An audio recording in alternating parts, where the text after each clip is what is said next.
Hi, good evening to all of you. My name's Elizabeth Gordon. It was 6 weeks ago that I first came here to advocate against increasing the number of horse-drawn carriages in Wilmington. At that time, I informed you that there'd be many other people who felt the same way and who would also be speaking on this issue. And as you've seen in the past city council meetings since then, that people have come forward, and additional ones are tonight. Yesterday, I attended the agenda briefing, and I know that this matter was discussed then. I know that the deputy city attorney gave you many facts and figures about other cities' horse-drawn carriages. However, I'm afraid that you did not get the whole picture, and I'm actually dismayed that you were given what I consider a highly biased account of this controversial, dangerous, and antiquated industry. Charleston in particular was mentioned. It was suggested that Wilmington adapt Charleston's model for medallions. What was conspicuously not mentioned were the numerous accidents involving horse-drawn carriages in Charleston. Last year alone, 2017, there were 11 documented incidents, an average of almost one per month. I can give you the exact dates of these if you would like. The accidents resulted in damage to private property as well as injury to animals and bodily injuries to people that required hospital visits. And remember, these were just the documented incidents that got reported. There's no telling how many lesser incidents occurred that we don't know about.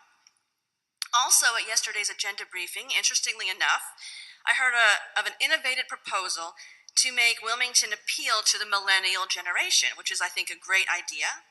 And the prevailing sentiment during that discussion was that Wilmington is or should be, and the word was trendsetter among cities. And so I hope you can see the irony that on the same meeting, there's talk about bringing Wilmington, quote, up to par with Charleston as far as horses. I say, heck with Charleston. We can do better.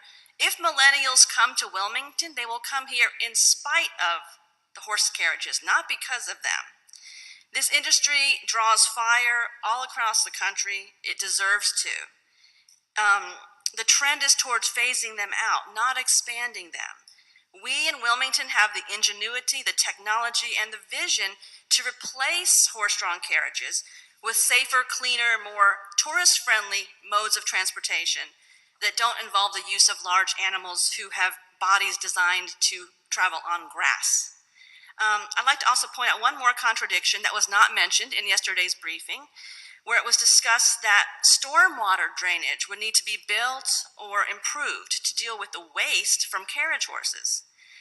This sentiment echoed what I had read in the minutes of the special November meeting, where the parking manager was quoted as saying that the current location of the carriage stand has the advantage of being, in his words, having a storm drain for animal waste.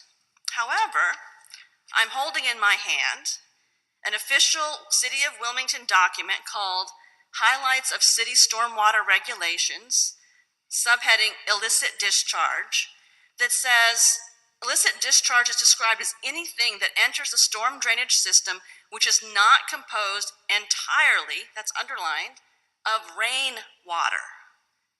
And it says the few allowable exceptions are things like water from firefighting, water line flushing, landscape irrigation, but clean water. So I think it's problematic that on the one hand we have a city ordinance explicitly prohibiting anything but water to enter. By the way, it does say that fines for noncompliance are up to $10,000 per offense. So on the one hand we have this, on the other hand we have city officials and staff talking about using stormwater drains to dispose of animal waste. Expanding the horse carriage trade in Wilmington will be expensive and time-consuming. Several $1,000s worth of infrastructure design were mentioned yesterday. City staff will be pulled from other important duties to focus on writing new code, setting up and overseeing the veterinarian visits for horses to monitor them, compliance of all the new rules and regulations, and to deal with the inevitable backlash that will come if the city decides to follow Charleston's bad example rather than take the lead on this issue.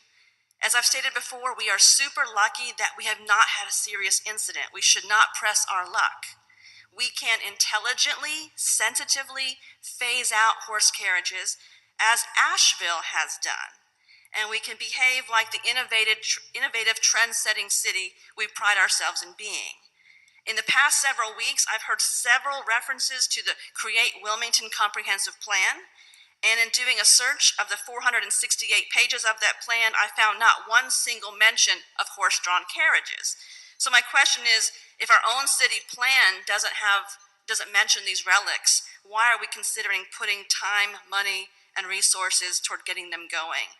And I hope I've raised enough red flags for you to at least consider putting the brakes on this until you get more information and look more deeply and more broadly in this issue. And I thank you for your time tonight. Thank you, ma'am. Next speaker is Miss Scarlett Weber. Will also be speaking to us about horse-drawn carriage rides.